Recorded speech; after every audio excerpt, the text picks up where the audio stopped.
go? Yeah. Hi, I'm Jeremiah Tattersall. I'm with Occupy Gainesville. I'm here at Occupy Berkeley. It's a lot of the same that was over there.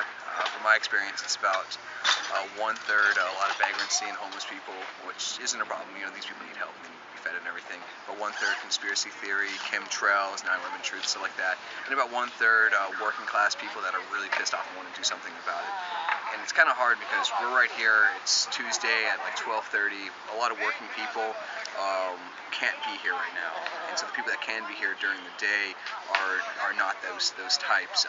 More on the weekend, you'll see more of the working class politics and middle class 99% kind of stuff rising up. And what's the general sentiment like throughout the various movements that you've been to? It's much of the it's kind of a resounding thing.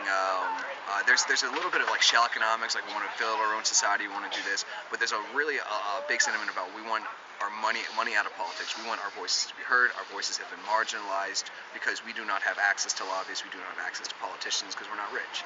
And so that's the overwhelming message that I keep hearing. Have you heard anybody actually propose like a legitimate or foreseeable solution to any of the problems?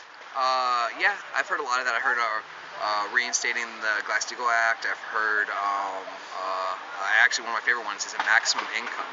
You know how we have a minimum income, why don't we have a maximum income? I heard a lot of things about taxing latent capital and, so people reinvest. I've heard a lot of things, but the biggest one is money out of politics. It's going to campaign finance reform, going to get money out of politics and get rid of lobbyists, essentially. And that's the biggest one. And what do you personally hope to see come out of this whole movement? I think what I hope to see come out of it would be a change in social relations, people over profit, no longer the profit being the motive for everything that we do, but human need being the profit, being the thing. But I don't think that's going to happen. What I see coming out of this is that the mainstream narrative is changing. We're hearing things like working class, we're hearing things like 99%, we're hearing things like CEO overpaid. These are things that we haven't heard before in the mainstream media. And independent journalists have really been pushing that for decades, of course, but like it's now kind of breaking into the mainstream narrative. What role can technology play in kind of like attempting to aspire to some sort of solution? Technology is an equalizer.